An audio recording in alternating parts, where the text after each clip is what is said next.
accountable, and that has felt really good. So I think I do miss it.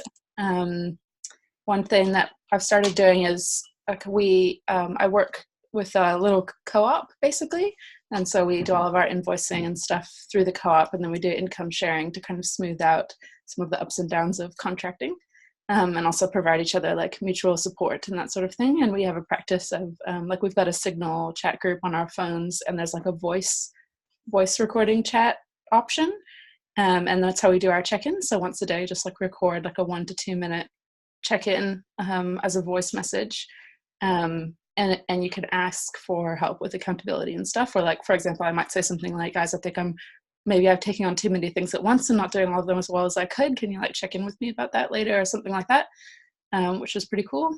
So that's like more of like a support practice than an accountability practice, but I think they're related. And that's, yeah, informal in a lot of ways, but it works. So yeah, that's me. Can I call on Sarah? So accountability is something that Pegasus has been thinking about for a while now. We've got quite rigorous processes around accountability, and we want to make it even more rigorous. We've got a big document, like a designed alliance, as to how we hold each other accountable. And we've rolled out halfway through this year objectives and key results for each circle within Pegasus, and also for the whole team as well. And they're captured on a really big spreadsheet, so everybody can see everybody else's OKRs and deliverables as a circle. So I'm in the people operations circle, so we've got our own deliverables that we've committed to getting to for our team. Then the people operations team takes it another step further. So with our OKRs, so the big objectives, in the spreadsheet, it's pretty like high level. So what we do is we take each objective and we add that to a Trello board. So we have like our queue for objectives like as one card. So we break it down to minute detail. If we're going to run a mail campaign, it might be, okay, source list from Upwork, and then, create email template, and, et cetera, et cetera. So we get really granular about it. We don't always hit the OKRs. We should try and get to like 70 to 80%. But the idea with that is that we're really stretching, like we sort of have an ideation session at the start of the quarter, at the end of this quarter, and we'll sort of really dream up some big things that we want to do. And, sometimes they get knocked back because we can't get budget, and we'll do like a smaller MVP version of what we want to do. But what we do once we've broken them down in Trello is we essentially, on our Monday stand-up, we'll talk about our objectives for the week, and then we always end with, and this links to the broader Q4 objective because... so yeah, we've gotten really crazy about it. But in the remote first environment, we've just found we kind of have to. And if people are struggling, we've sort of built enough trust in the team now where, we can call people out. It's usually people calling me out. But I also sort of, we'll sort of give the team a nudge on different things. If there's something that people are really struggling with, there's one example with one of my teammates at the moment where he's like missed the deadline consistently for the past 4 weeks. And now we've sort of got a rescue conversation with him tomorrow. And he knows it's all happening. We're like, okay, I think we need to do a rescue here because you're not getting it done. He's like, yes, help me. So the 3 of us tomorrow, we'll hop on a call tomorrow to sort of figure out how we might help him sort of get over that hump. And a lot of times it's like procrastination, or it's just not sure how to present the information. So we found that like 3 of us working together is, just really helpful to, we're not the best at anything or everything, it's just, we're only as good as the team and all of us working together. So yeah, we are on the road to accountability for sure. So yeah, that's me. Kevin. Man, I wish we did all that. So I think we're coming in a similar direction where we want to use stuff like KPIs and that sort of thing. But it's just coming. Hopefully we can start doing that all in hopefully January.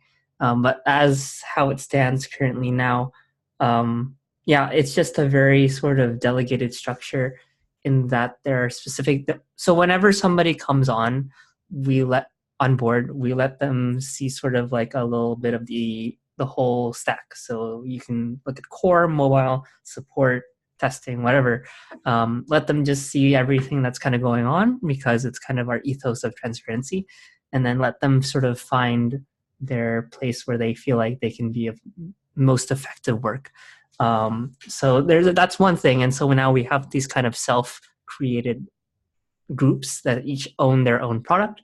And yeah, so we have stuff moving on like the mobile side and the core side, and they're each in their own groups, kind of defining their own objectives and figuring out what's best for the product. And right now, because although like we are a little hazy on like specific goals per se, the fact that we have just very good cultural alignment just means that we're able to sort of naturally come to something that's progressing on our side, that's moving forward with what the products is supposed to be going for. But yeah, in terms of accountability, yeah, there's stuff like, we do like Trello boards and all that stuff. But I think the main way that we do it sort of daily accountability is just every day during our sort of very short stand-up, anyone can ask a question of anyone and you're expected to answer it. So, just making sure that you're able to sort of present on your progress if asked about it is sort of, yeah, kind of, it's a little bit of trust, but it's also, yeah, just knowing that we have these stand-ups every day just kind of builds that kind of trust mechanism. There's a bit of a shortcoming in like having this all formalized, because there are things that do fall under the cracks. But that's why I'm here, and that's why we have a lot of people taking these governance classes, because yeah, just trying to figure out how we can adjust it for our team it'll be useful. Jem. Hi. So in the past week, my team has dissolved, so I don't have like a total. We don't have like a total team to like work with right now, but and like be accountable to, and like we don't have any accountability as a result, of course. So I'm accountable for myself. But in the past, what we've done was we had like daily stand-ups, but not through like actual like virtual meetings, but through like just like a stand-up is where like you post like a text what you did yesterday and what you're planning to do today, and that's it. And then like we were applying 2-week sprints, and during those sprints, like accountability wasn't really defined too well. Like you could get like either too many like tasks in the sprint planning, and then and not deliver, or like you could get too little and like just deliver like what you got. But like we would like always say like try to like finish only 80% of your like most sprint tasks, so that like we always over like plan or we always like kind of like go for like the more work done side, but then like we're okay with like getting 80% done.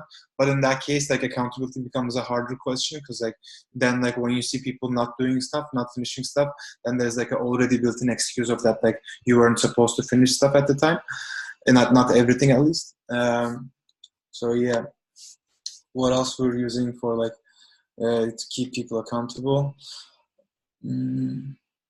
I think that's it. Yeah. Great, thanks. I think that there's another layer to this question that we don't have time to talk about now, but how do you think that your team holds itself accountable to the mesh, and how would you like the mesh to be accountable to your team? So these are kind of different layers that I think it would be really interesting to spend time digging into when we've got more time. Hey, Rosa, you just stepped in at the very end of our check-ins, so perhaps you can also answer our check-in question, which I'll just pop back into the chat, which is, describe the process of your team around defining who does what and the processes you use to keep one another accountable. Cool. And do we just do a regular check-in too? Yep, whatever you need to say. Yep. Cool. Well, I definitely feel like the dust has settled from the last couple of weeks of nuttiness. And Yeah, I had a really nice Women in Blockchain Christmas party last night. So I feel happy, but also hungover. Um, and I just worked out, so it's a little bit better. And my team does 3 meetings a week. So one is a strategy call, one is a business development call, and one is a delivery call. And I really like it being compartmentalized in that way to talk about those different topics that are all really crucial to what we do. And another thing that I do is I have a weekly meeting with the person that I have decided is my manager. And that's really helpful because I usually have questions and stuff. And I try to just socially check in with people. Like the head of marketing in APAC is a really good relationship for me on the Australia team. Like we just really support each other. And so I just every few days try to be like, how are you going? Because, yeah, it's good for that sort of emotional support of the job. That's all. Great, thanks.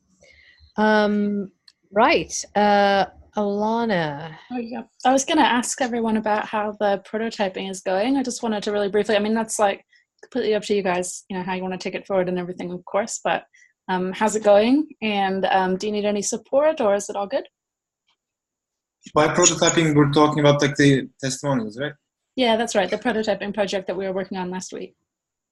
We've been checking in about it on Slack through the week. And so I feel that we're on track. Okay, great. That sounds awesome.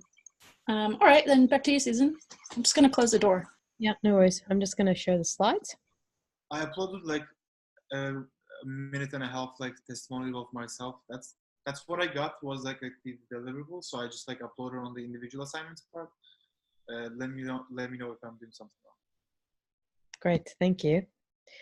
So I can't believe we're at week 5 and kind of looking back, this has not been normal, but I so appreciate like what we've created here. I feel like even in cohorts where things are just BAU the whole time through, sometimes what I feel is a close bond that's kind of been created between this cohort doesn't always happen. So I think that's awesome, and thank you for prioritizing this in the midst of everything else that's going on.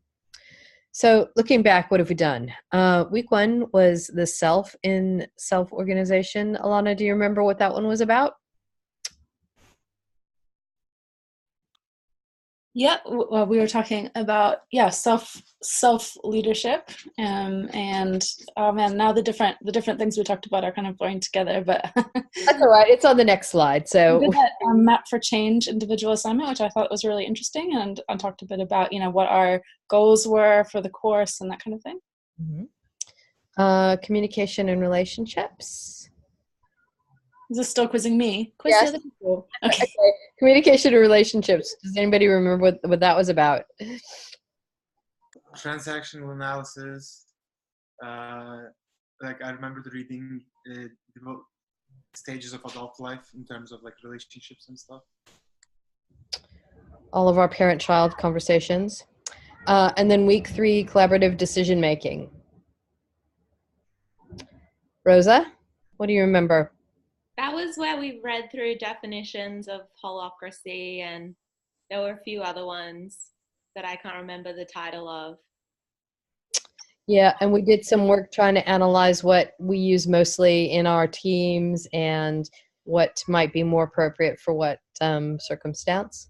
That was the week that everything kind of went down. So yeah, I remember sitting in front of the computer while Alana was going through those things, feeling really fucked up. Yeah. Totally. Then last week, obviously prototyping and a self-organizing experiment. And this week is accountability and commitments. So in terms of like unpeeling the onion, the way that we can look at it now is that week one, the self-in, self-organization, the framing question was, how can I own my own development and how do I show up in my team? And hopefully that helps. I'm not sure if I like problem solving as the key result here, but I think it's as good as any. So thinking about how when we do have or show up with a lack of self-awareness or personal responsibility, what that can look like and in our teams and for ourselves. Week two around building our capacity to collaborate. That hopefully problem solves a bit of a lack of trust. Week three, collaborative decision making. Clearly, how do we make effective and collaborative decisions? And it potentially solves the problem around lack of clarity and obviously efficiency. Week four, how do we put our learning and practice into the mesh? So how do we be that kind of good virus that spreads the goodness and help us to start thinking about how actually what has literally and actually changed for us as a result of thinking about things differently. That's probably the question that I most get asked is, how is it different than just coming along and learning some stuff? Does change really happen? And my answer is always, well, I can see the change in the humans throughout the course, but that doesn't necessarily mean anything unless you feel the change in yourself. So I think that's curious, but I think it's also like one of the joys of coming together and committing to this. And then obviously week five, and this is such a big theme in Consensus 2.0, is accountability. So how do we hold ourselves accountable and get stuff done? And I think, in addition, that other framing that I offered after the check-in, which is how do both on all levels, how do I personally hold myself accountable to the mesh, and then how does the mesh hold itself accountable to me, and then at the team level as well, or the circle level, or in however many of those holes that you associate with or identify with. So accountability and commitments. Alana, how would you like me to drive? What would you like to do here? Well, why don't you drive for the next couple slides, and then I can jump in when it gets to the bit about Lumio as an example. Great. So one of the things that's been really important to us in Inspiral, and one of the kind of patterns of positive agreement setting and commitment keeping is actually writing stuff down. So in Inspiral, for example, if you go to just handbook.inspiral.com, you can see live and in person all of the operating agreements for our collective. So anything that needs to be written down is written down. Alana, could you just maybe reflect yourself back to when in the kind of evolution of Inspiral did it become necessary to write things down? Yeah, we didn't start by writing things down.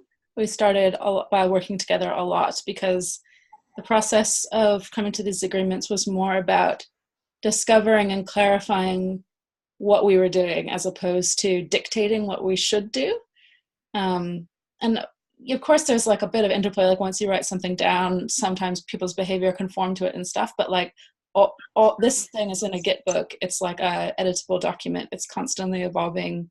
There are decision-making protocols for changing, you can just change parts of it, and parts of it you have to bring it to the group, but it's all alive. So I didn't write the Inspiral handbook until 2015, when we started in 2011. So it was a long time, but it was a slow process though. So I was sort of doing all of the back office stuff and holding a lot of the institutional knowledge of how we actually did things. And I did write stuff down in Google Documents, and stuff was kind of all over the place, but it wasn't until, in 2015, we really pulled it together, put it in one place. And actually what I found when I created the handbook was I could think about what all of the headings and chapters needed to be, but not all of them had the content underneath those headings yet, and that was totally okay. But the process of actually starting to document it helped all of us think about the structure and like, oh, well, there seems to be a hole here. Maybe someday we'll put a policy in there or a guide, and there needs to be a guide there, but it's okay that it doesn't exist yet. But it wasn't until I actually created the handbook that I started to understand what all those headings actually needed to be and like what we had and what was missing. So that was a really cool process when I did it. And yeah, the handbook is still living, still changing. And it was really funny actually, like from my perspective of somebody who was doing a lot of the admin and leadership and all this stuff, like the hard thing about Inspiro was sort of like pinning anybody down to anything. Whereas, and when we were talking about the handbooks, some people had these like huge fears, like, oh my God, if we write this stuff in black and white, it's going to be carved in stone and we will be oppressed by it. And I'm like, guys, like we can't pin ourselves down at all. Like, why are you afraid of this? Like, why are you afraid of the document? So, but I think I hope that after people lived with it for a while and saw that it was changeable and saw that it was designed as a supportive document, not as an oppressive document, I think people got used to it. And also like the big impact for the Inspiro handbook was it then became transmissible. We were able to share what we were doing with the world. And very importantly, then have people respond and say, oh, that's really cool. We've done this thing that way. And then we could learn from them. And it like really upped the organizational learning sort of breadth and depth by connecting us to others. I think that, as much as some people, and maybe even me included to an extent, is, arms folded and like, oh, told you so, you don't write anything down and you just assume people use their, their social systems to hold each other to accountable. Well, consensus, what the hell did you expect was going to happen?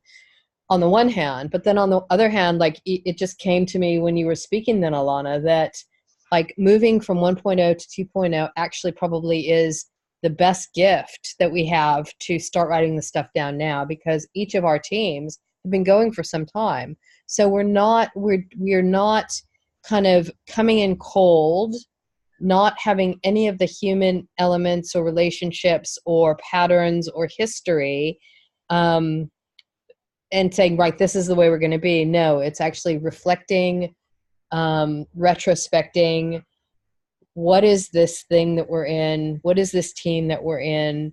And what is the very unique shape that it needs to be to support each other to do our best work? Yeah, I reckon it takes 3 years for a thing to discover what it wants to be, I reckon, at least. Like that's in my experience with like romantic relationships and startups and a lot of things, like it takes a few years before it's like comes into its own. And I think that's a really good time to start really defining and writing things down. But just a caveat to that, the one written policy we had at Inspiro from the very beginning was the diversity policy. Absolutely no harassment, no sexism, no racism. Like we've only kicked like a very, very small number of people out of Inspiro, and it was all for things like that, like just zero tolerance for that shit. And I think that writing that sort of thing down, like a code of conduct and a diversity policy and anti-harassment policy, if you don't do that early on, there are many people, marginalized people will look at that and go, I'm not waiting in there if that stuff's not written down, basically. And also, like, it's the worst thing to not have if you have a crisis situation and come up and you don't have something to fall back on that goes, like, it says here you're not allowed to do that. It's just really, really hard. So I guess that's the exception. I would say, like, let things take their time to emerge before you try to, like, lock them down and make them super explicit. You know, you'll feel it. I think people feel it when the time is right for that. But that one thing, the diversity and harassment policy, is an exception. I'm just typing into this, just reflecting on what Sarah typed into the chat. Probably one of my favorite and my most often quoted of Alana's lines is, if it's not documented, it's not open source.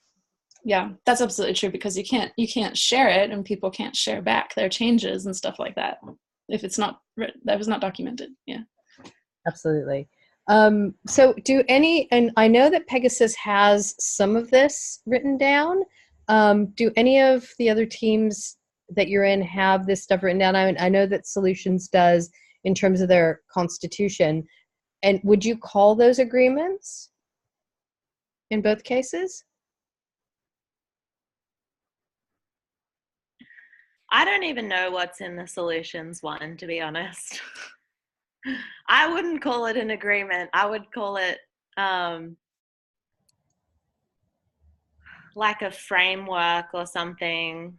Yeah, and it's very vague. Like it's not particularly detailed in terms of how you're supposed to act. It's more like almost like a mission statement in a long form kind of thing. Mm. And is that something that you all wrote together and agreed to, or was it something a small number of people sort of declared was the thing for everyone? The latter, and particularly because we're in APAC, like the time zone has it be that you can't really participate in those kinds of processes, generally speaking. Okay. I mean, I would definitely disagree with that. There's lots of really great ways to do asynchronous and remote like processes. Sometimes people don't want to for whatever reason, but yeah. Well, I mean, it's a super American centric and Europe centric company. I see. Like that's the reality. And I don't care, like, you know, I'm like, it is what it is. And we have a really awesome culture at the Australian and APAC level. But yeah, I definitely think that there's just an acceptance of the fact that like we don't really participate in those kinds of conversations. Sarah, were you going to break in?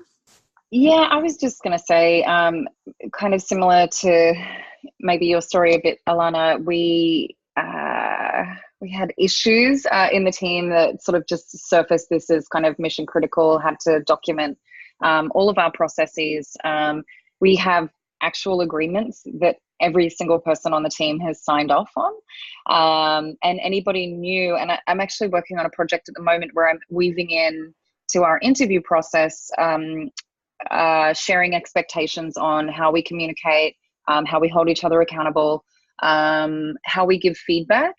And there's probably a couple I'm missing, but ultimately what we do throughout the interview process is get them to essentially sign up to, or, you know, we try and find an alignment with those agreements, and we showcase that to them. We're like, well, this is how we operate, and this may or may not be for you. What do you think? Because if you join us, you're gonna have to sign off on this as well. So yeah, we've put a lot of work into that, and I said in the chat earlier, but it just sets expectations for behavior, and it also protects you a little bit as well. And it sounds a little bit HRy and awful, but you know, if people are behaving outside of the expectations, it allows us to open dialogue with them and try and support them and help, you know, understand like why or why not they're sort of doing the things they're doing. But also to it kind of, if it does get to that point, we can sort of say, look, you're not complying with, you know, or you're not aligning with our agreements, and you've signed up to them, and now you need to be offboarded. And yeah, again, that's like worst case scenario, but it does protect us as a team from sort of bad actors that may come in and try and, you know, rock the boat or anything like that. So we've been working really hard to sort of like have that protection layer, which, you know, hopefully we don't ever have to use too much. But yeah, we had some bad actors on the team earlier in the year, and it's we never ever want to see that again, because it's just the effect it has on the rest of the team is not fun. Yeah. Oh, that sounds really rough. Like that stuff can be really stressful. Oh my god. Oh, yeah. Horrific. Yeah. And what you said reminded me of a really good point that somebody made to me when we were doing the mesh interviews when we first started this whole project, about how it's really important to have written governance processes for recruitment, because otherwise how are people going to be able to like assess if this is the place that they want to work, or if this is like a format that they will fit in. And so if you have like especially like self-selection in people joining your team, then that is important to be able to communicate that stuff. Yeah, and it's interesting because that's still not happening. And I'm super interested to see how to get that in. but I think we're in a state of flux right now. So what that message is will be different probably, or maybe not. Sarah, I'm just interested that I guess sort of the urban myth now inside Consensus is that Pegasus did all this amazing work because it was at the point of either do this work or implode. What would be, and I just want to look at Jem and Kevin especially and think, wow, you both work well. Kevin works within a team that is from the outside, okay, starting to try to think about this stuff, but there doesn't seem to be any sort of really like compelling reason to take the time out and actually do the work. And I'm just wondering what kind of maybe advice you'd give it to Kevin, or like Kevin, how do you get this thing motivated and going if there's not an emergency? Yeah, how do you get people enough emotional and like attentive bandwidth to like execute on the policies, and then not only develop them, but then actually like follow through on them afterwards as well, right? And actually use them, right? Yeah, it's I mean, and I put it in the chat, but the only reason we did it was because we had like a major, as Susan was alluding to, like a major incidents earlier in the year, actually at the Consensus retreat out in Portugal. It was the first time everybody had met in person. We all came together. A couple of people got up on a stage and said that they were a VP or head of engineering, and all the other engineers were like, WTF, like that's bullshit. I would never want them to be my boss or my VP of engineering.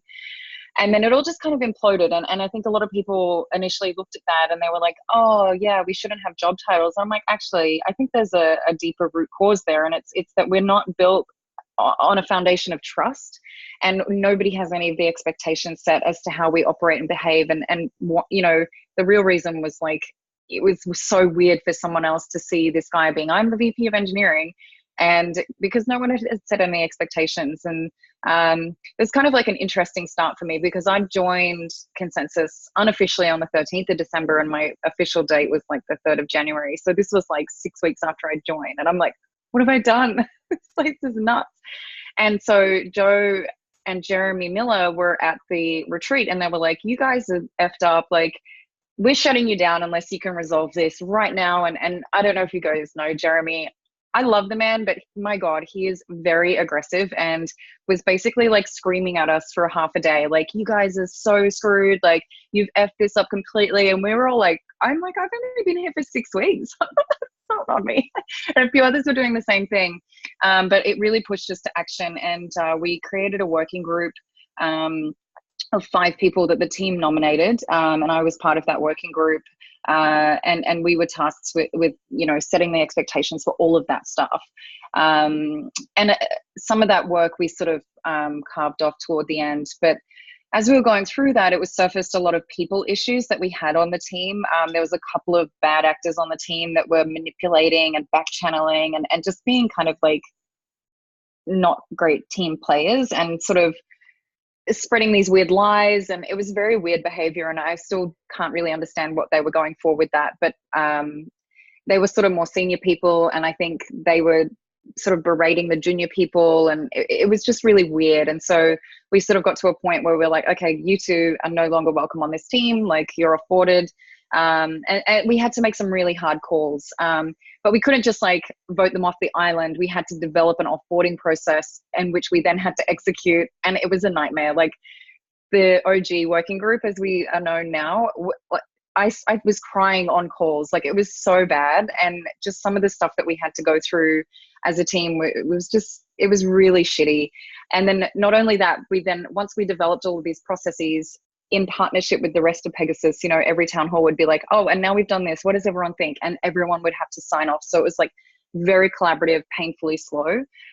So any like advice that I would give other teams is like, you have to do this, because when you get to a certain point, our break point was 25 people, but apparently there's another point at 50 people, which we've mitigated risk around growing to past 50 because we have all of these processes in place, I believe. once we get to 100, it's a whole new ball game apparently. So we've had a lot of people already like giving us advice on that. So we're going to have to overhaul those processes again. And then, so getting all those written out and done is one big job. And I'll share some stuff with you guys now, because just steal it, like just replace Pegasus with your team name. The biggest piece for us has been onboarding and also a little bit the interview process. So everybody goes through a Pegasus onboarding now, and I do most of them, and I'm like, okay, this is how it's going to be. And when we can't see you on Slack, it means that you're not on working. So you need to update your calendar so we know where you are. And it sounds like a lot of heavy hand holding. And that's because it is, because this is kind of what we found people need. And if there's ever any question or any weird behavior, it immediately prompts us to be like, oh, that person's struggling. Like, how can we support you? How can we help you? So yeah, it's a lot of hard work, but it's definitely worth it. And if you can just steal and rinse and repeat, Pegasus stuff for your context, then I definitely recommend you doing that. But having to deal with this stuff when you're going through a problem it's a total nightmare. Like, I was so burnt out. I think I had to have like 10 days off work just to like recover from all of that. It was awful. So anyway, yeah, I'll share this across now, but I hope that helps, and happy to answer any questions. That was like a very interesting like story. I'm always be happy to hear that. I'm curious, like you guys have like seem to have like 2 founders, at least that's what I see on like the website. Like, how did like the founders come to play? Because like, like I would expect like founders to, not maybe in consensus, but like founders normally have like a lot more word, and like kind of like founders to be the people like establishing these like rules that you kind of laid. But seems like it was actually like the engineers and like most of the other people in the team, like everybody on the team, saying stuff to like dictate stuff together. Like how did that work? Like, because doesn't having like a founder like kind of make it hard to do that? Yeah, that's an interesting question, because my experience with founders is some of them are visionary, like very like, I've got this crazy amazing technology idea and it's going to be super awesome, but so they have the vision and the strategy piece, but they don't have the execution. And that was exactly the case for us. So Shahan is very visionary, like can just see into the future, is phenomenal at that. And he invited Dan Heyman to be co-founder because Dan is he's just so good at execution. But I think the best part about both of those guys is that they both, they know their limitations. And so Shahan was like, I can't execute. I'm really awesome at vision, but help.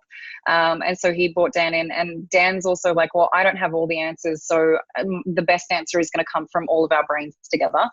So we can collectively build this out. And then they kind of like, delegate, I suppose, to people like me and the engineers and working groups, because then we help also with execution. So yeah, I don't think it's super unique, especially in the New York tech scene, but yeah, it would be awesome to have a founder that's like, and I have the vision and all the execution as well.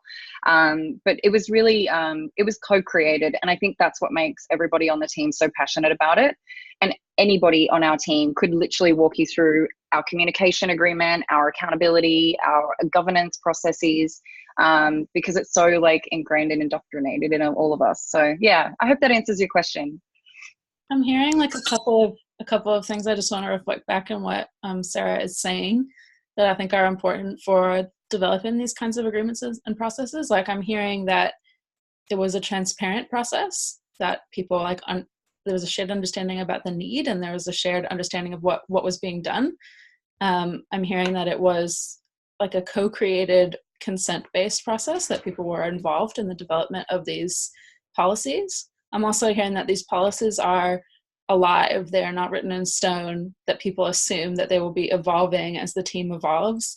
And I'm guessing that people have some idea of, if they wanted to suggest a change to these policies, they have an idea of who they would talk to, or what they would do, or what that next step is. And so I think like a lot of those elements coming together go toward what I would consider like a humanistic, like ethical approach to these kinds of things. I think a lot of people have experience with inhuman policy setting, which is just comes from above and there's no way to talk back to it, and there's no sense of co-owning it. And I think that has a lot of downsides. But what Sarah just described, I think, is not like that. It's like what she just said about every single person on the team could say, you know, what is our process for this and what is our process for that? That's like a really good sign to me. And I really hope that there's some way, Sarah, that you could share more widely with the mesh, maybe that story, but maybe also just like, here's our guide to setting some policies. Or I just think that would be so valuable for the whole rest of the mesh. And I really hope that not every team has to go through it quite as hard as Pegasus did. Like, you can just collectively start sharing and it gets easier, and it will be different for every single team. But yeah, as Kevin said earlier in the chat, like a scaffolding is super, super helpful. Yeah, I mean, the sharing part is where I think we've tried really hard to share as broadly as possible. We spoke on a town hall. We did a session with Joe and a few others, and we've shared it with like any spoke that reaches out. And again, we also too don't want to be like jerks about it, like, oh, we've got this all figured out, because realistically we don't. Like, what you were saying is right. Everyone's empowered to make changes and different decisions, but it's a living document as well. So it's sort of like, it's always evolving. Yeah. Anyway, it's fun now that we're here. I asked a question earlier in the chat, like, and I hopefully know the answer to this, but are you glad, Sarah, that you needed to create it yourself, or would you have preferred that there was a top-down mandate, this is how it works? Oh, me personally, I'd much prefer to create. I think that was the big appeal for me joining Consensus, was that I got to create these kinds of things. Yeah, I would much prefer that. Nobody really I don't think anyone truly loves being told, you must do this, you must do that. Even though they are told that in onboarding. But yeah, it's sort of like, you should do this, but you're also empowered to make a change. But yeah, I would much prefer that over being like, yeah, forced into something or told what to do.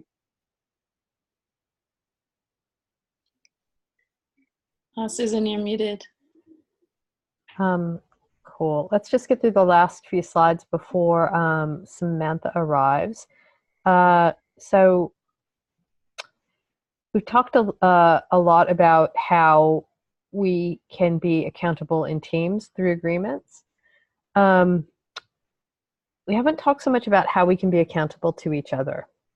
So this is always the biggest question that I get, especially when I'm coaching and working with organizations who want to create self-managed teams. So teams of people who are not accountable to one single line manager, but actually accountable and responsible to each other. And one of my favorite examples of this in practice comes from the Self-Management Institute at Morningstar. So I don't know how many of you are familiar with Morningstar. They are a tomato processing plant based in California. They, I think, process something like, I don't know, 80% of all the processed tomatoes in the US, and it's in everything you eat. No, that's a different Morningstar, Kevin. Sorry, that's not that Morningstar, but yes, very interesting connection. And so what they landed on was this idea of every year, people write what's called a colleague letter of understanding. And basically what the colleague letter of understanding is, for example, I'm Susan. These are the things that I'm accountable and responsible for. These are my OKRs, in the vernacular of Morningstar, it's my stepping stones. This is how I want you to hold me to account.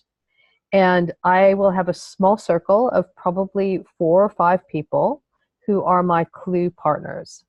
So every week we have a check-in with our clue partners, and this is how we are held and held to account and kept to account by our peers rather than some arbitrary manager.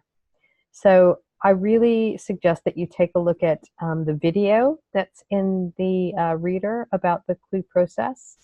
And as part of the assignment, you can either fill in your own clue or start to create your own clue, or use another process for role definition.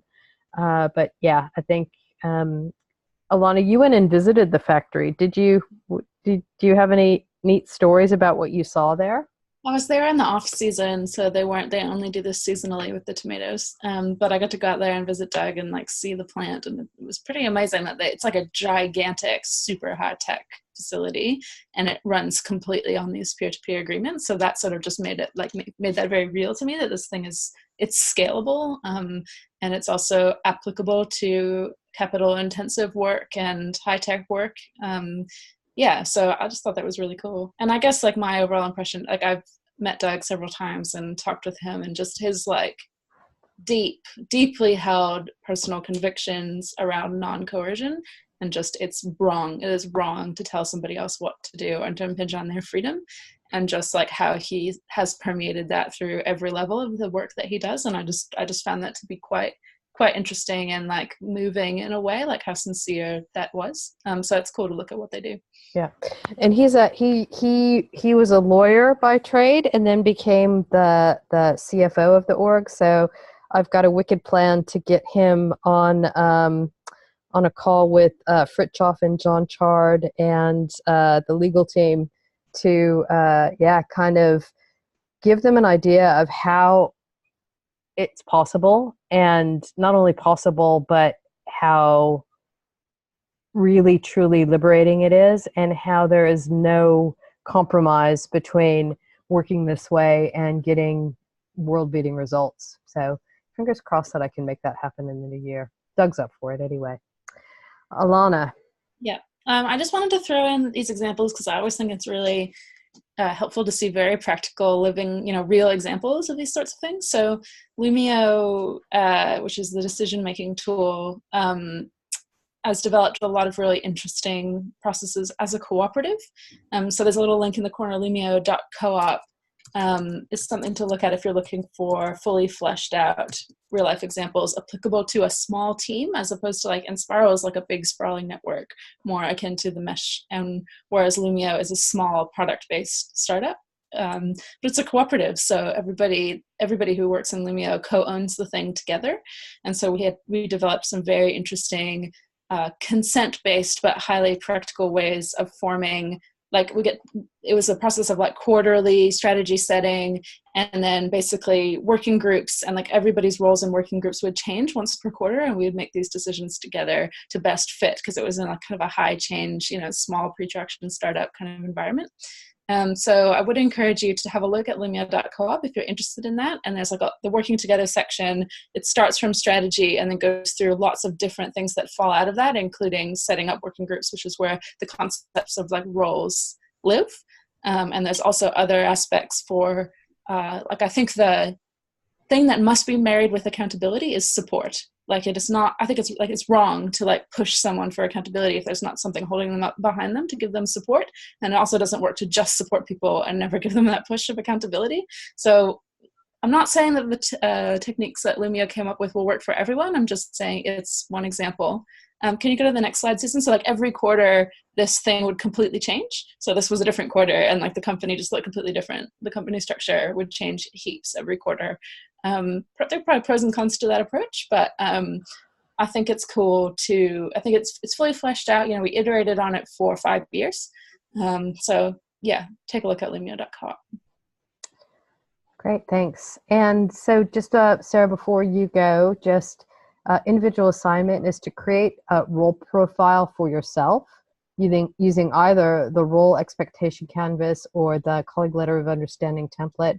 Both of those are linked to in the reader and here. And the team assignment this will be interesting because normally for the last week, we'd go back into the original team of 4 that we were in the first week, but that's not possible here. But it'd be really great if just you as a collective could get together and revisit the group agreements that you made in week 1, and just reflect on how well you stuck to them, what worked, what would you change, and then one thing that you would change or improve in this particular course, to create a robust social contract within the SO101 group. I think that, again, with all of the noticings about how this has been an unusual course, I think there still has been a little bit of not everybody coming to everything, and what does that mean, and is that okay, and are we catching people up, etc. So we're always really keen to improve that. It can actually be more difficult when we are in our cohort groups of 3 or 4, because, for example, if 1 week 2 or 3 people don't turn up, then that can create a lot of tension and a lot of kind of heavy lifting for just one person. And the second part of that is, what advice would you give to a future participant when they're establishing their agreements at the start of the course in the group? So that's that.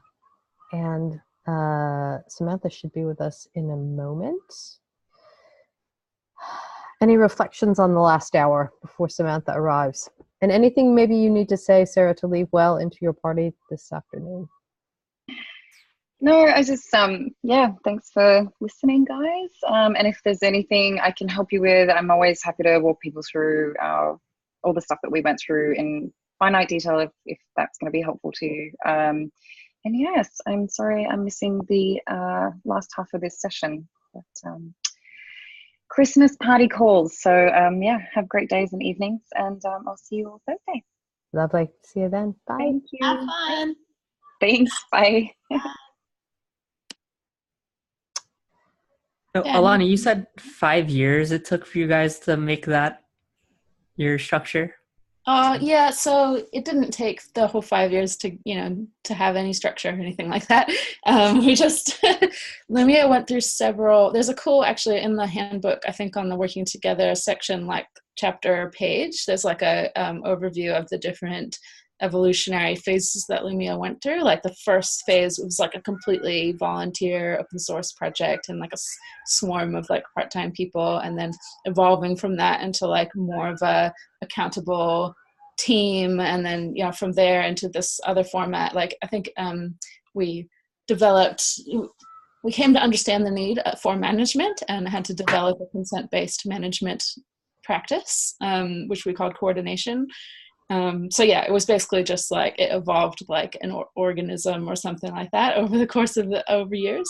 And Lumia, like, I'm not going to say like Lumia is like a massive success story. Like I think the tool is actually really cool and like people around the world use it, but it was not like a runaway successful startup or anything like that. So I think a lot of times the way we did things at Lumia was like the slow way.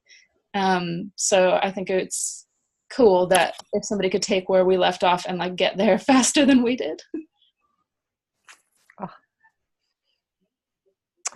Welcome, Samantha. You're Hello. not Paul. No, I'm changing my name. Sorry. Okay, thanks. Is that your alter ego? There you go. That's better.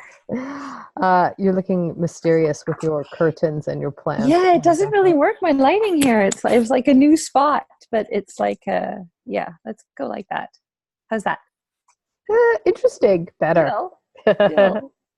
Maybe I need to turn on a bigger light. Okay. So welcome. Thanks for joining us. The check-in question today, that we've been going for an hour, but our check-in question was, let me just get this exactly right. I'll pop it back into the Zoom. So describe the process of your team around defining who does what and the process you use to keep you accountable. But then asking that question, I recognize that that's going to be the theme of our next 45 minutes together. So perhaps, Samantha, can you just arrive well for us?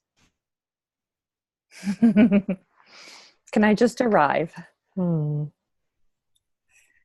I can just arrive. It's like it's 8:00 in the evening. I'm in Montreal, Canada. It's a snowy evening, and I've just finished a long work day trying to figure out how to innovate collaborative governance systems across Canada. And Just small stuff. Sorry. just small stuff. So and I'm really excited about being with you all and just kind of being in a co-learning space for an hour. Is it governmental places or nonprofits that you're trying to change the governance of? Or Altogether, all of the above. Private, nonprofit, government, altogether. cool. Thank you. Yeah, lots of fun. So thanks for joining us, Samantha. I met Samantha maybe 3 years ago, in the same way that I've met a lot of the people who have become very important co-journeyers with me, and that's through stalking.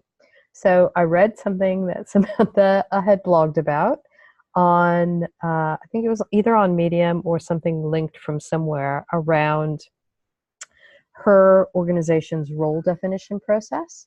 It was at the time where I was really doing a lot of thinking and reading and practicing around holacracy. And I just loved the way that Samantha described how her team did their role setting on bicycles or something like that. And just I thought, you're very cool. And I stalked her on LinkedIn, wrote to her, and yeah, we started talking. And yeah, we've been pretty close collaborators ever since, on a number of different levels. And I'm super grateful to for us to be doing the same work in the world. Samantha, as you will have seen in the Slack, has had a big year. So she did a TEDx on the future of business is the commons in Geneva this year.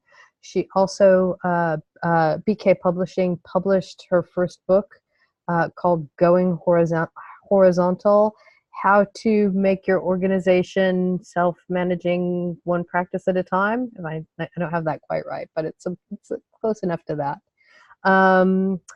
And just in terms of the kind of copy, improve, share ethos that a lot of us espouse, I think that Percolab, her organization, has done that really well, shared out what they're learning really well, and just, yeah, it's just a real inspiration. So Sam, I'd just love you maybe to take 5 minutes to like introduce yourself properly. And maybe with your Percolab journey, I'd love to hear your perspective, your story from the perspective of the founder, letting go of command and control.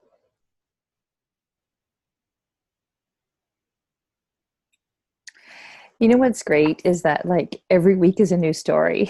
So I don't even have to like search very far back. I can just talk about today. So maybe just to give some context, 11 years ago, I jumped out of a government job. I was on with the Ministry of Education with the government of Quebec. And I decided that I would start a business that could be a kind of a lab space for what a business could be without really knowing what that was. It was a bit of a hunch, and it had some really kind of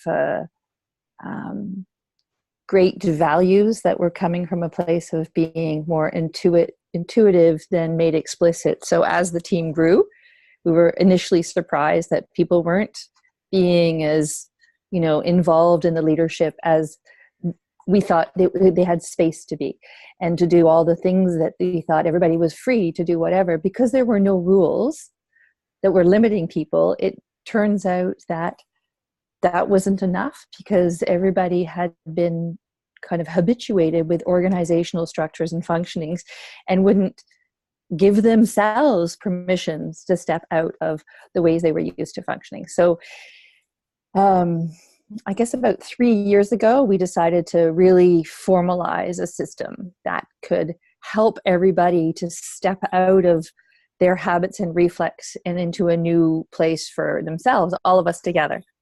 And we've been iterating that ever since. And how do you formalize it, and how do you deal with issues of accountability and whatnot? So today was really interesting, because I'm a very like I always talk about, if you can go into the details and just really be conscious around the details, it gives you an idea of the bigger picture.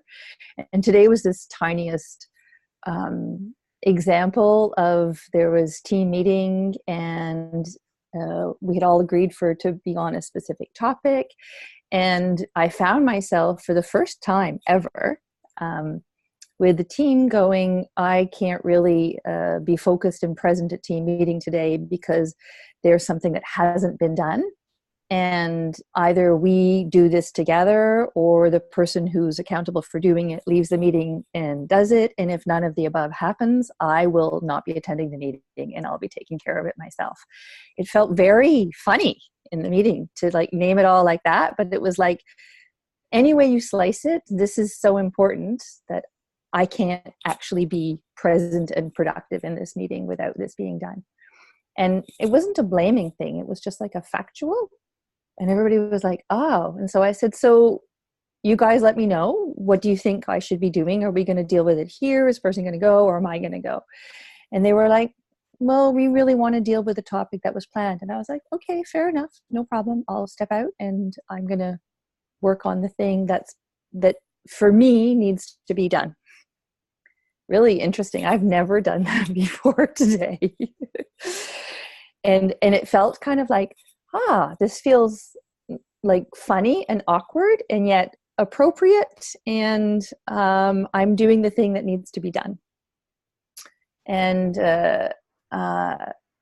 what I was doing was actually doing something that somebody who's accountable for holding external communications was not doing. The external communication of our Christmas communication with all the strategic information to be set out about January activities and whatnot. It's just that person has a lot of things going on and some quotes and da-da-da-da. And it's just not, we use the term holding, is not holding it.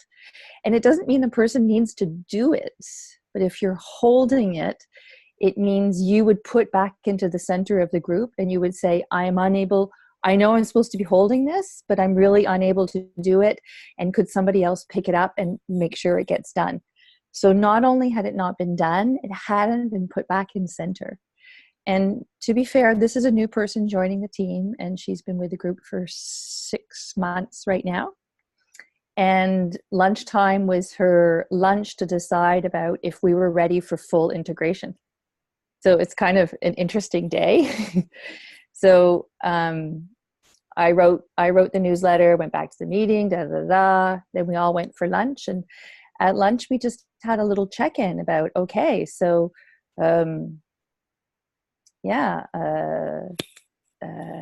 here's the way the roles work right now. And when somebody's integrating into the team is you take up one role to try and practice holding it, knowing that some like the other people are still going to be kind of having your back a bit. And then when you come into the team fully after 6 months, then there's this feeling that you've understood what holding means versus doing the tasks, just making sure that things get done and being accountable for them. And so, yeah, we spent lunchtime really talking about it and debriefing, and it felt really good and healthy and just like a normal day in our journey of having roles and accountabilities. So, Susan, I don't know if that's what you were expecting me to talk about, but that's ended up being the story of my day. I mean, it's a real day, right? And it's like, and I have to say, like, I'm just going to be really honest. What came up for me, Samantha, when you were telling that story, and this is probably reflective of our relationship as well. And we've talked about transactional analysis and parent-child relationships in this. Was there any part of you saying, I'm just going to do this? A parent-child reaction, do you think? It's interesting because this one has been for 2 weeks. I've been really busy and I've kind of had it on my shoulders going, I should really say something. I should not, is my role to say. And I am the co-founder. So I'm always like in question of like, if I say something, I know that there's more weight in my words. And sometimes people take them as they have to do stuff. So I'm conscious of that and I'm hesitate to intervene and speak up. And so I'm like, I was kind of, in the past 2 weeks, I was like, I'm sure it's going to be taken care of. Like Christmas is coming and it'll be taken care of. And yeah, it's an interesting one. So when I spoke it today, I was hyper conscious of, this is the co-founder saying something, and I have to really make sure the tone of my voice has no annoyance in it. It's like, for whatever reason, here we are, this is the situation, and it's going to be done. But when it comes to the integrating into the team, what we talked about at lunchtime was, when you integrate, this means you're managing the organization, we are managing it together, and that holding something means you got it, and your colleagues know you got it. And if you don't got it like that, then we're all kind of second guessing and doubling some of the work in a way. And everybody has so much on their shoulders that if you have to start putting other people's things on your shoulders, it can be exhausting. So I think I was conscious that I'd been taking it on my shoulders and holding it. So there was some parent in there, not speaking it out deliberately because of the co-founder status, and then kind of going, it's the last week before Christmas. It's my, I think it's time to speak it. So, yeah, it kind of feels like there'll never be an easy recipe for it. It's always contextual. Just Kevin, Rosa, Alana, any kind of reaction or stuff coming up from you in Sam's sharing? I think that scenario of the decision to not go to the meeting is it's a simple thing. There's a lot of depth in there. I've definitely encountered that in my work and in groups. I haven't really been to a boring meeting in the last 8 years or whatever since I started working autonomously, because I am empowered to not go to meetings that don't necessarily concern me, and sometimes I take that choice. And I think that's really important. It's an important aspect, I think, to autonomy of your time management and your attention management. And I'm wondering about the contrast between that and a problematic lack of accountability of not turning up when other people need you there or something like that, which is also a thing that happens. And those sometimes from the outside maybe look the same. Is the difference just that you were communicating about it and, involved the team in that decision a bit? Or how do you walk that line? I think it's interesting today in that, in the end, I was being self-aware that I'd reached a point where I was no longer able to be present.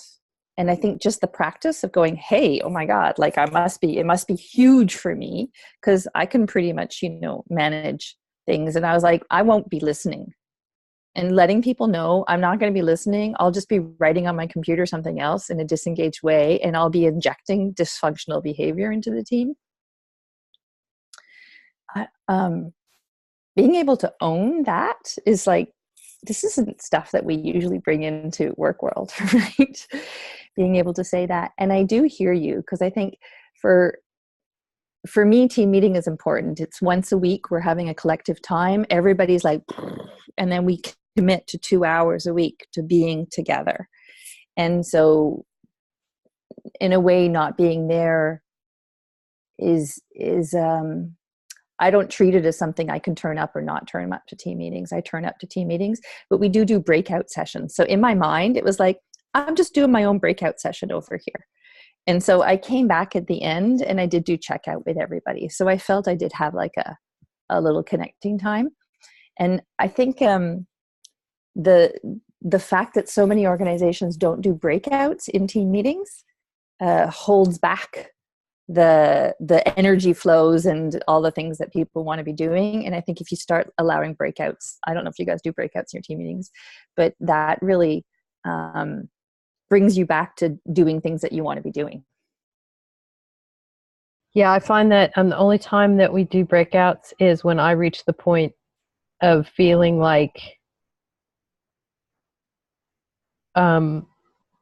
we're not going to achieve the objective we set for the meeting if we stay all together.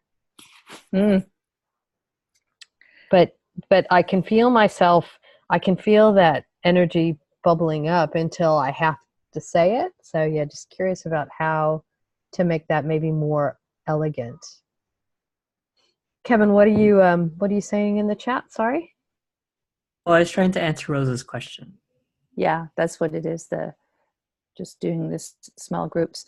I think, like, I know that in Percolab, I was the first one who started, like, I'm often when we're talking about points, and all of a sudden, like, I have a burst of energy and I'm like, oh my God, if I went and worked on this right now, I would just like nail it in 10 minutes.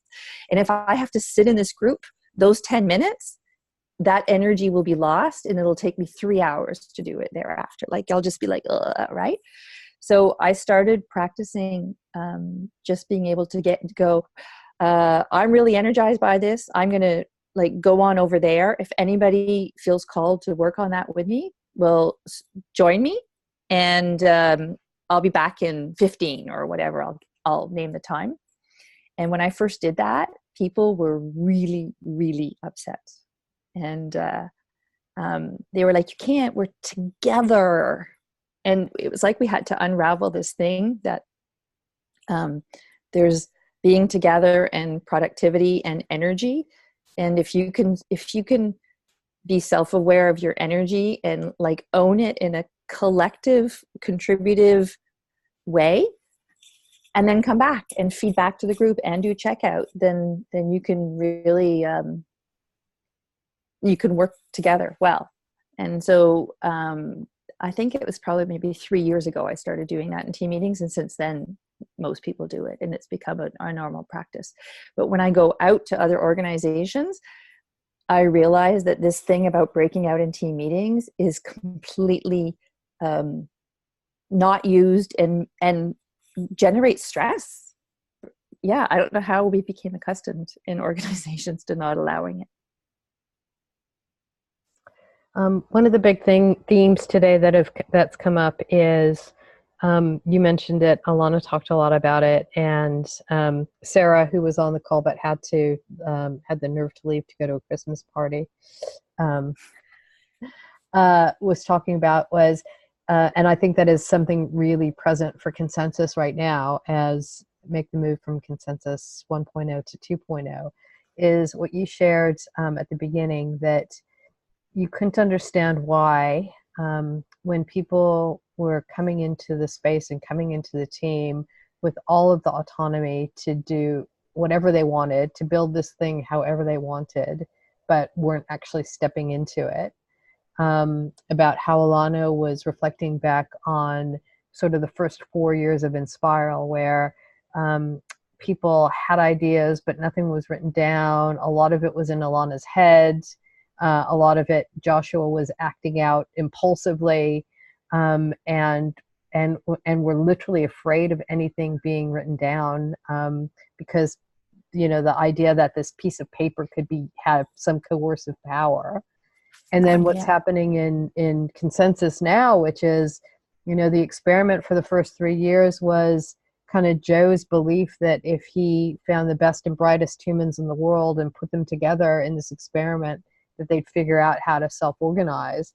It's happened in little pockets, but it hasn't happened as effectively or efficiently as, I don't know. I mean, I can't speak for him. I can't, you know, he still is saying that this is what he believes will happen eventually. But I think for those of us that are participating in the organism, it's very hard and it's very stressful. And so I'd love to just hear from you. What do you think are the minimum viable scaffolds, or what is the minimum viable scaffolding that an organization needs to be able to do that emergent work? I think people need to know where they have authority, right? And so people are hesitant to go, if I move here, am I going to be, imposing upon somebody or offending somebody or overriding what somebody's already done or somebody's working on, or I don't know. And so writing up the roles, and the way we wrote them initially, we wrote too many roles and we wrote them too long and we had too many metrics, right, for following them. And now we've brought it down to 10 simple roles internally, and they're so short and sweet. Like they're like this long on text. Here's the intention of the role. Here's a couple of accountability points. And I mean, you can check in with your teammates and say, how's everybody feeling this role is being held? And if it's high up, I mean, that's important, even if you are holding it well and people aren't perceiving it as being held well. So it's basically saying these realms here, you have formal acknowledgement from all your teammates that you should be running this. You got, like, please go with it. And I mean, please come back and inform us and keep us in the loop, because that helps us to have a stronger perception that it's being held well. But it's your play field that you can work with in service of the organization and its purpose, right? And just that little tiny bit of making explicit, and then making sure that we all propose each other and have a shared decision making about who's holding a role, and they can rotate at any time, and at any point somebody can say, I'm doing a lousy job with this role, can I put it back in the center, and somebody else pick it up. Just having that little mechanism allows us to go, these are authorities that I can run with complete autonomy, and my colleagues know that I'm doing that. I think that has changed so much. And then it means the things that aren't explicit in the roles, then you come back to your teammates for them. And so it gives us a gauge that's pretty easy. Sam, what would you say to a team that is looking at this and going, yeah, but we sort of like just leave everything implicit and it works all right, and like we don't have time to invest in creating this whole system? Or like maybe somebody in this call is very interested in more explicit role setting, but they're going to go back to their team and sort of get that response. Like what would you say? Why is the investment worth it? Oh yeah, that's such a good one. I think there's some stuff to do with implicit power, right? So somebody like me, people would go, oh, Samantha likes that, Samantha does that, I don't want to tread in her territory. Where I would love everybody for being whatever. And so having that explicit role allows people to go into places where, usually the normal power flows wouldn't allow them to be it. So to give themselves permission, and helps me to step back and go hands off and take it off my shoulders. So it's like win-win for everybody, because nobody's guessing and just in case kind of keeping it on in the back of your mind. So it makes the work lighter for everybody. And I think there's also this thing about as well, there's like mutual support. So somebody can say, there's some sweet stuff that goes around roles, where somebody can say, I'd really like to take on this role, but it's kind of like a real leap for me in learning. I'm not actually set for holding it on my own. Can I hold it kind of with you for a month and then on my own, and I'll come and see you if I need something. So it creates this potential for people to have like ownership of their learning and development around roles, and us being mutually supportive of each other in a really explicit way, where somebody else in I think without roles, somebody would just say, well, I'm not good enough to do that, I'm not going to get involved. Right? So there's that. And then I think it's more inclusive. Like, really, there's those people that are kind of like just a little bit shyer around their personal leadership, and so they'll be taking a step back, and this is really kind of like holding space for everybody to be stepping up into the places that they want. Yeah, thank you. I agree with all of those, and have noticed those in some teams that I've been in or observed. And I think another one, just to build on that I've noticed in teams that I've been in, is just making all the work visible. Like, people don't know what each other are doing, and people sometimes don't feel seen or appreciated, or also like if it's our collective responsibility to help each other not burn out or whatever, like we need to know what people are holding and doing, and share that. And I've surprised myself by how surprised I've been when doing processes like this, and be like, oh, whoa, you're doing that? Like, yeah, you think you know, but you might not. Yeah. Yeah, absolutely. I mean, the times that I've run formal role writing processes with teams, it always happens that either, wow, like you said, Alana, wow, I didn't know you were doing this as well, or oh gosh, you're doing that. I thought I was doing that, or oh, I always went to that person because I thought they were doing that, and then the roles that are left on the ground, it's like, oh, I thought you, nobody's actually doing that. Oh shit, kind of stuff, you know. And it is super illuminating. And I mean, even back to the point of like a little bit of a reality check. Have you, all three of you, Rosa, Kevin, and Jem, were you given a job description when you started? No. Well, in most companies, right? You get this when you sign your contract, you get your job description and it goes in the drawer with the contract and you never look at it again. What I often ask, invite teams to do is write your roles, and then take out your job description and see if there's any semblance of reality for what you're ostensibly being paid to do and what you're actually doing. So as I mentioned before, the whole role process will be a 201 level course that we're going to be offering, part of the 201 level that we do next year. So that's really something worth looking forward to.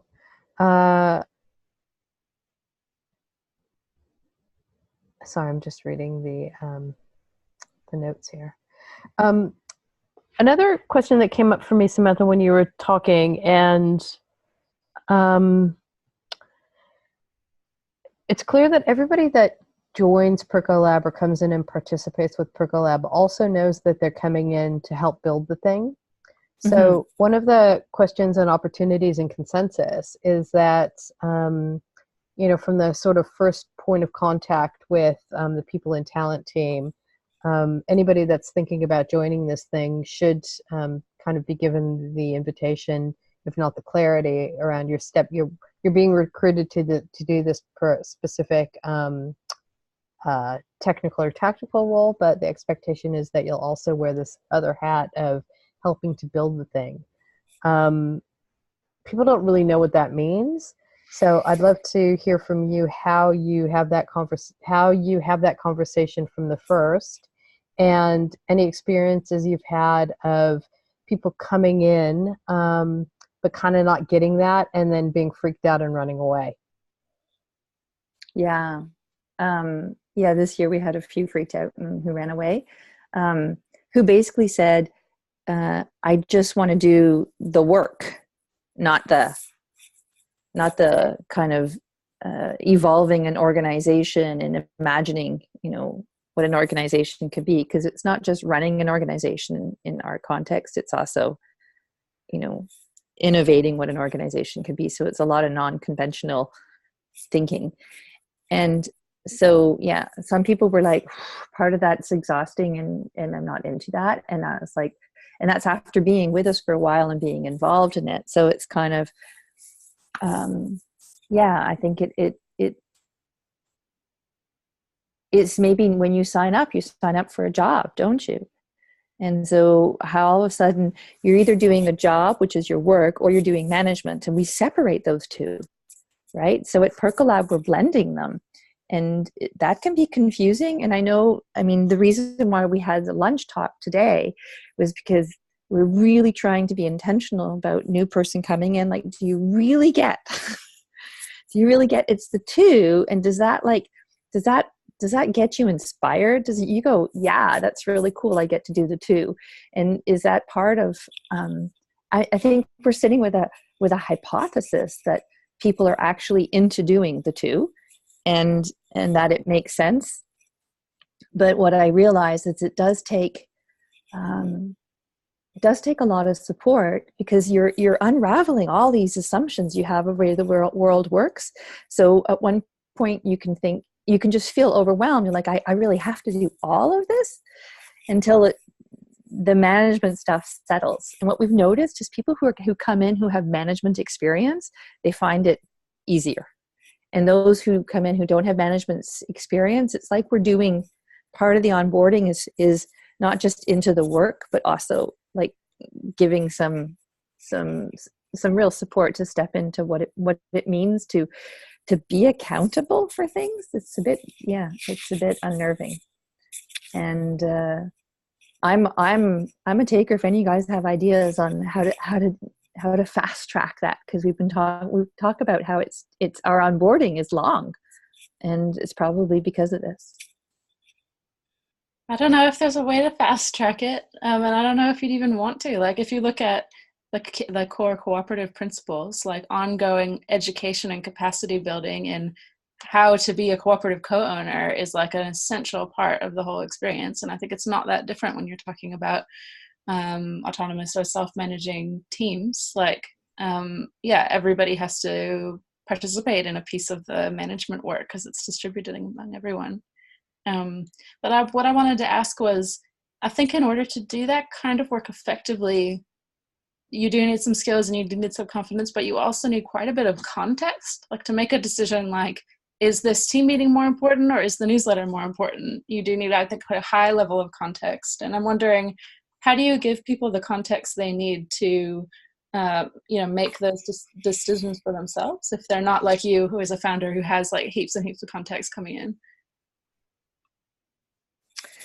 Yeah, I don't think I can figure out ways to give people context. I think just the being self-aware that you need to have context to make the decisions for yourself. So like, one, you're making your own decisions, but I am like, the way I did it today is modeling my inner thoughts and then putting them to the center just in case I'm missing anything, then other people would give me information, right?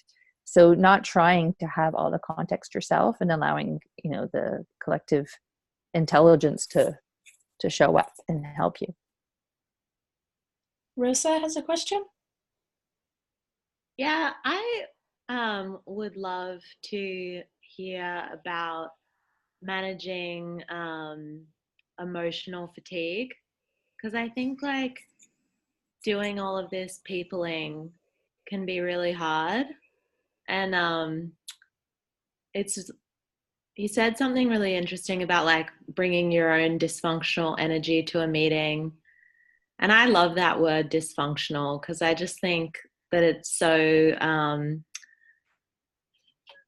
it feels the way that it sounds like, and team dynamics, especially when it's in a self-organizing context, are just so kind of dysfunctional at times and laborious. And I mean, Sarah, who was on the call before, was talking about creating a new governance model and just how challenging it was for her team. So yeah, I'd love to hear anything about how you kind of keep the faith.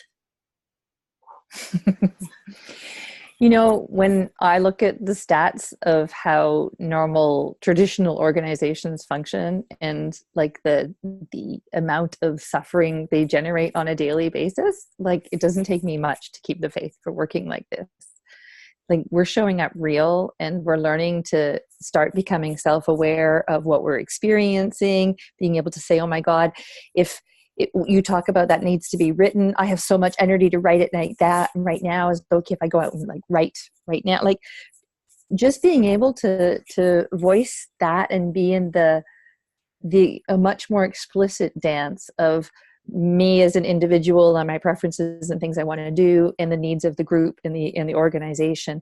Like, we're doing that all the time, but we're doing it in a really kind of dysfunctional, like massively, hugely dysfunctional way, in which, because we're not sharing some of this stuff out, I think people are left in, it needs to be my way, and then you're pissed off, and then there's all this stuff, and then you go outside and you tell people that we should have done it my way and this way, and then like that's just creating conditions for tensions and conflicts. And by doing it this way, I mean, the story I tell you from today, I hope you're not seeing that I'm left with like all emotional baggage from the day, because I end up being very clean about the day. I mean, we use the term No, I clean definitely emotion. vibe, but I just wonder if you ever have days where you're like, oh my god, I can't even. Oh my God. You know? Like when I you're just think, like, if I have to have one more conversation, you know. yeah, the one more conversation bit, yeah, that rings a bell. Yeah, we really need to talk this out. On it was funny because I can reach back as far as Friday, and we were just closing up from a project.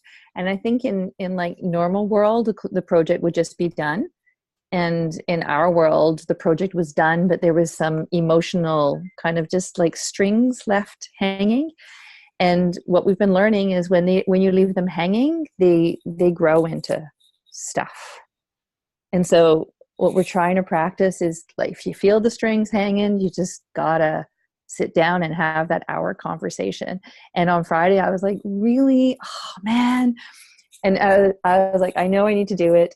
And so there was 3 of us in the conversation, and one of them, I told him before, I said, I know my monkey mind is going to find 10 ways of shortening this conversation to 5 minutes, because I'm just like, I got so much other stuff I want to do. Can you make sure you hold me in here for 1 hour if I need to be?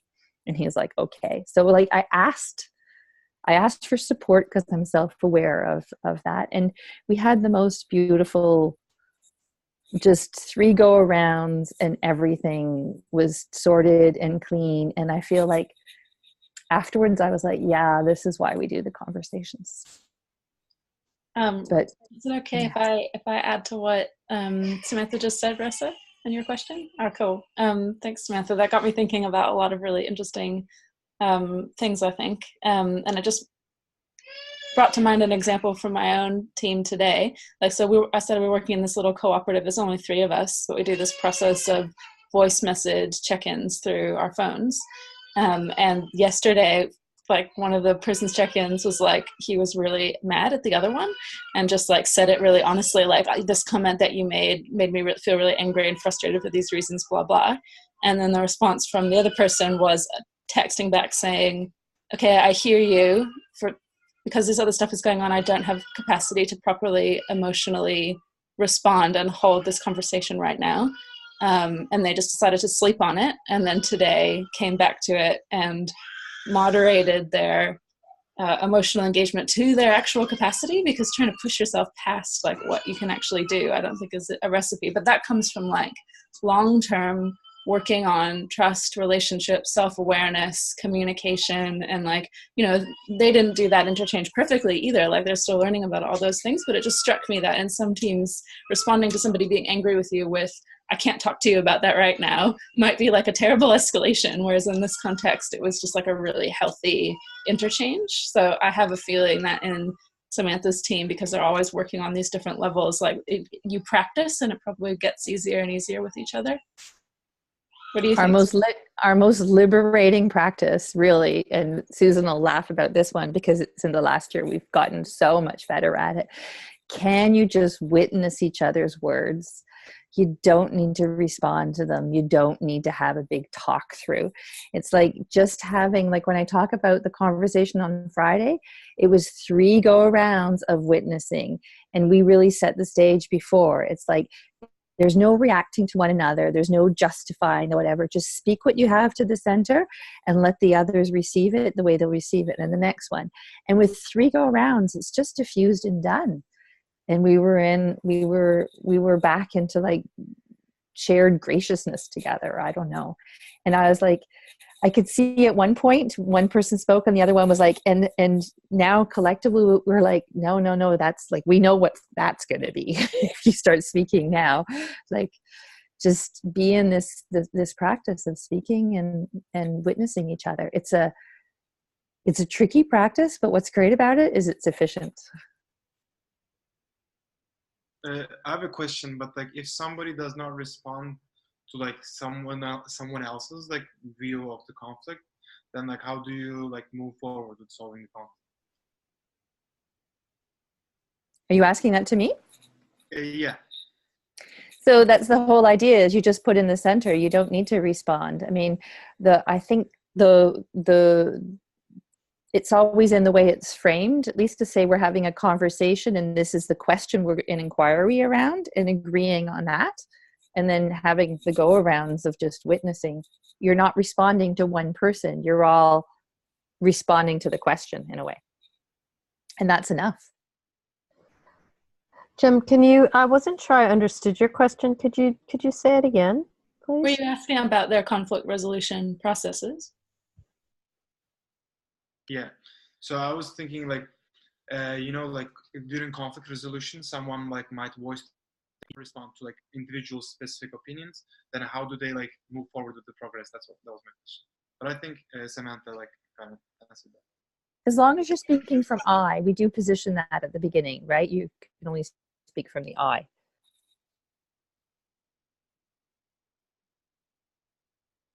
Rosa, you have another question? Yeah, I mean, I think like it's just a totally different paradigm, right? Like, even that is just profound, like only speaking from the I, but in a general sense with all of these things, I was just curious if you would personify these kinds of communication style, and even like this concept of bringing your humanness to work, and like giving a shit about people's emotions at work and stuff, like all of this kind of collaborative, self-organizing type stuff. And I'd be interested in Susan and Alana's point of view on this as well. Do you think that it's like a more quote unquote feminine type of working? Does that word like feminine sort of have any significance to you? Because I sometimes think about like whether there's a shift happening with more women being in the workplace over a longish period of time now, and maybe if there's some kind of like global collective thing happening. So yeah, just any thoughts that you have about that. Susan, I'd love to hear you on this one.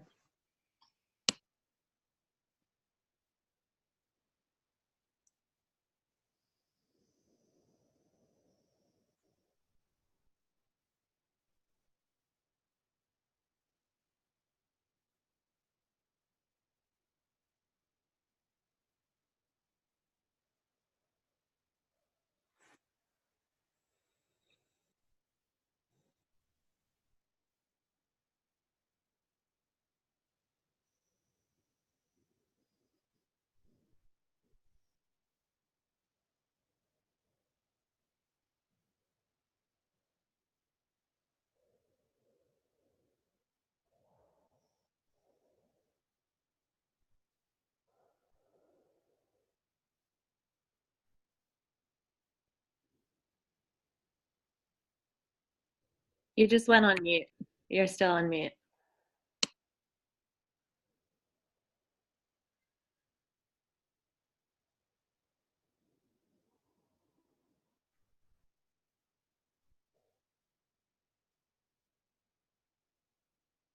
Interesting. I totally think, like, I guess these words are all complex and people have different definitions of them, but what I'm understanding when you say feminine is not necessarily female, but like yin, as in a focus on building the container, building the relationships over a long term, and less of a focus on the necessarily like immediate action focus, like more of like a focus on building the strength of the system as a whole, so that when you're then in that moment you have a chance of I guess having a compassionate response, or having a spacious response, or valuing the relationship over, say, whether you happen to be right or wrong about a specific point on a lot of different things. And I would say that stuff could be characterized as feminine, but also adding that like men are, of course, equally skilled and able to engage in these ways as well. I think in our culture, like these words have become really loaded.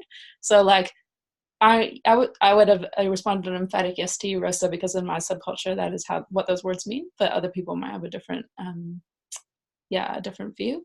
But I think that I'm lucky to work around a lot of men actually who are like explicitly feminist and explicitly want to work on this level. How do we bring more feelings? How do we bring more vulnerability? How do we build containers? How do we do like community support role? How do we make sure that everybody's equally engaging in the work of washing the dishes?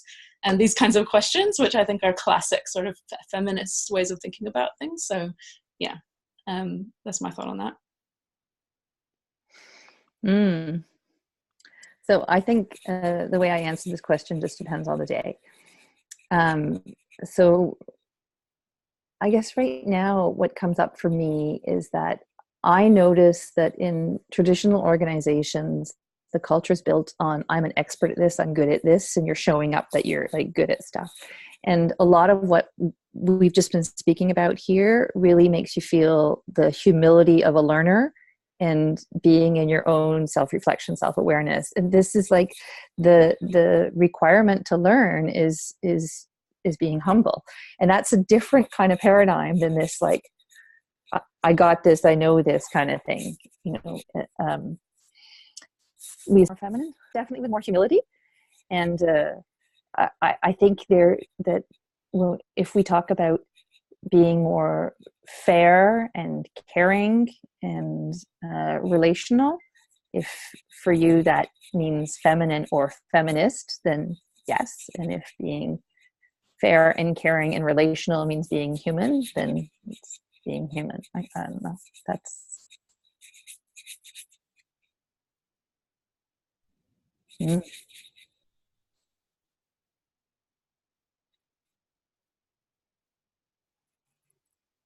Kevin, want to go ahead? No, I've just been absorbing all of it. Hot potato, hot potato. It's very hot. I may I volunteer to pass them? Yeah, it's definitely a hard topic, but I definitely think like personally, like, women, as far as I know, like in my life, has been like better communicators. From my like sister to like people that I work with in like school organizations, and also like now that I've joined in this, like now I'm in business, I see that like in women in business can be better facilitators than most men. Just kind of like a disposition, I guess. And so like I agree that like more women in the workplace would lead to like better communication.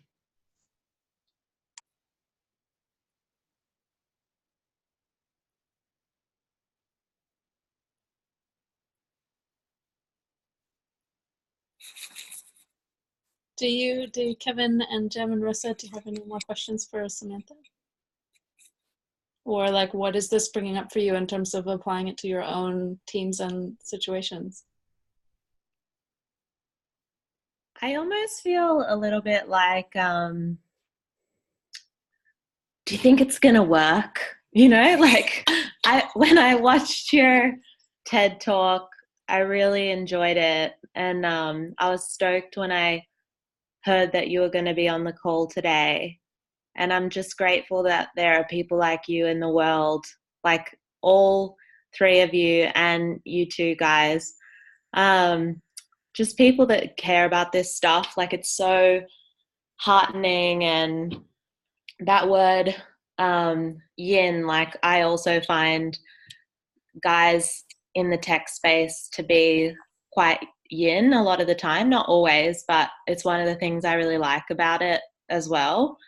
But yeah, with the self-organized stuff, like written a book about it, talk about it, and you know, it's such a beautiful idea. And I guess I oscillate between feeling excited that these concepts are blossoming and then also like hopeless about whether anything is going to change actually, you know.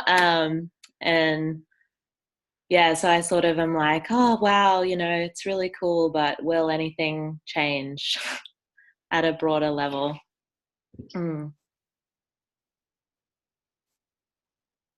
Yeah, I'll just express my sentiments too. I share a lot of that. It's just we have a lot of knowledge. It's just actually putting it into practice again while the train is moving is just like, yeah, can we make it through?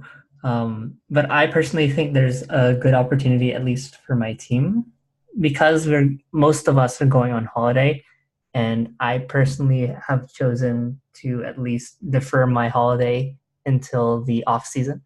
I think that there's a really good opportunity for me to like just really deep dive into people's work, really like copy a lot of stuff, and like yeah, just like really lessen the amount of sort of like scaffolding that we have to do ourselves in order to get things off the ground. Because I think we often try and reinvent the wheel, but like in reality, there's just like so much stuff that's already been done. Pegasus, Lumio, and Spiral. Like you all guys have all public handbooks, and I'm like, we should just use this stuff. And so I'm gonna try and start picking and choosing and starting to like make explicit a lot of these things on my own and just take the initiative on that. And I'm just going to cross my fingers and hope that people will see my passion and be inspired by it. Again, hoping. It's not always that way. Oh yeah, and yeah, books too, and also the book that's about to come out. I'd love to get a copy of that. That would be great too. But yeah, yeah, it's gonna be tough. Like whenever I hear the word years, it's like yeah, it's gonna be a commitment if I'm here that long, you know. But you know, as long as I'm here, I want to definitely try and institute change because like I think from a position like we definitely have had some setbacks in the last few weeks in the home chat, but I also think we're in a better spot than some others in terms of like some people just start with a very rigid hierarchy and maybe try and like work with that, whereas with us we have a little bit better of an opportunity to like play with the putty while it's still warm kind of thing. And so I'm hoping that like with the new year comes new possibilities. So I think just because the holidays cheer and also the optimism. So yeah, sorry, that was a ramble, but yeah, I'm hoping to use this opportunity during the holidays to refresh and take people's ideas. Credit you guys, but take them very liberally.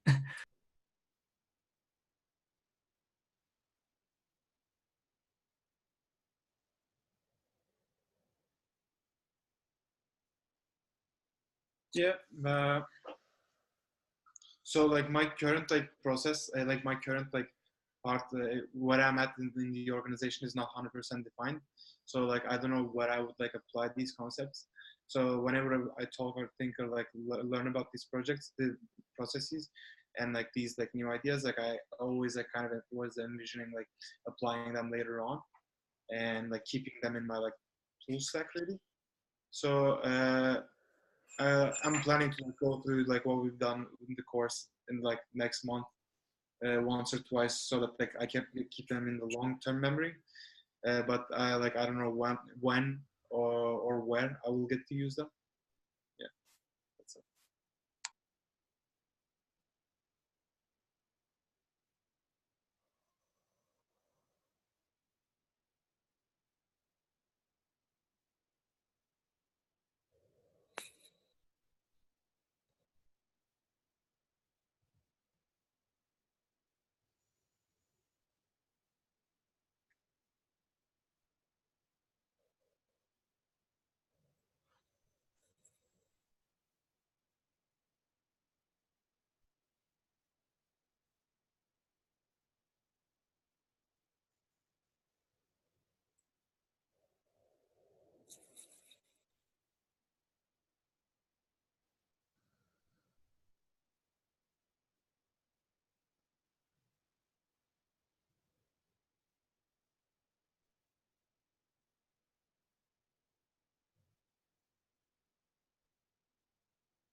Go next so that Samantha can close us out. Yeah, thanks everyone for them, and thanks for your perspective. I really love hearing from practitioners because everybody's environment is slightly different, but there's so much rich learning to be shared and learned, and from people who are in it, and all the rest of you are practitioners who are in it as well. And that's why I find this work invigorating. And yeah, like Kevin or anyone, like anything I've ever done, I put it out there openly so that people can take it and do what they want with it and build on it, because I do think of this work as, it's not the work of that project, it is the work of our species figuring out how to work together on like a planetary scale or like a really long-term scale. And so my personal work is not, you know, yes, I work on specific projects and with specific people, but it's adding up to a much longer term story. And for that story to be told, it's not going to be told by one person, it's going to be told by lots of different people making little improvements or experiments and learning, and then being open about that, and other people picking it up and then doing their thing and sharing back, and yeah, all moving on in our diversity, hopefully in that direction. So yeah, I'm inspired to be on the journey with all of you. Thanks. It makes me feel like there's so much creativity to be had, because it, you know, I kind of feel like we haven't yet seen all the different forms it's going to take, because every context is different and it's going to be growing in different ways everywhere it goes. But there is a feeling of, I mean, people who have the innovative personality types are definitely in the vanguard, because it's a personality match as we kind of do this breaking out of something into something new. And eventually, you know, this is really one of the hypotheses in Percolab, is that people can come in and it's just so embedded, you kind of just, it's like a river flowing, and that's the way it flows, and it can carry you. So you do your transition in a less kind of painful way, because it's just so natural. So I feel like the more we do this, the more that we share, the more we copy, the more it grows, the easier it will get. Like, I feel like the hardest is the starting it and getting it rolling, and then it goes from there. And I mean, I always just feel that it's making us better human beings in every aspect of our lives. So how could it make sense to not do this?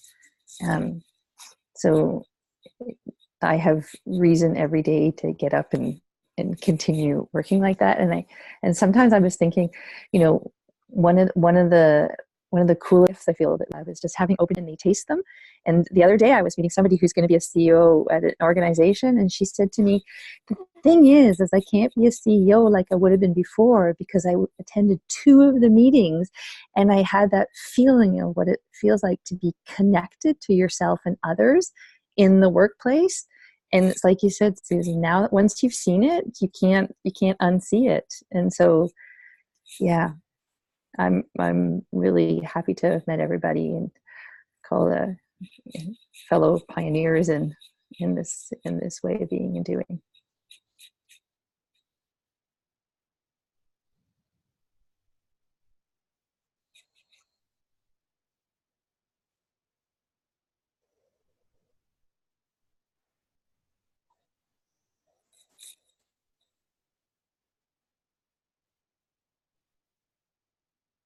Bye.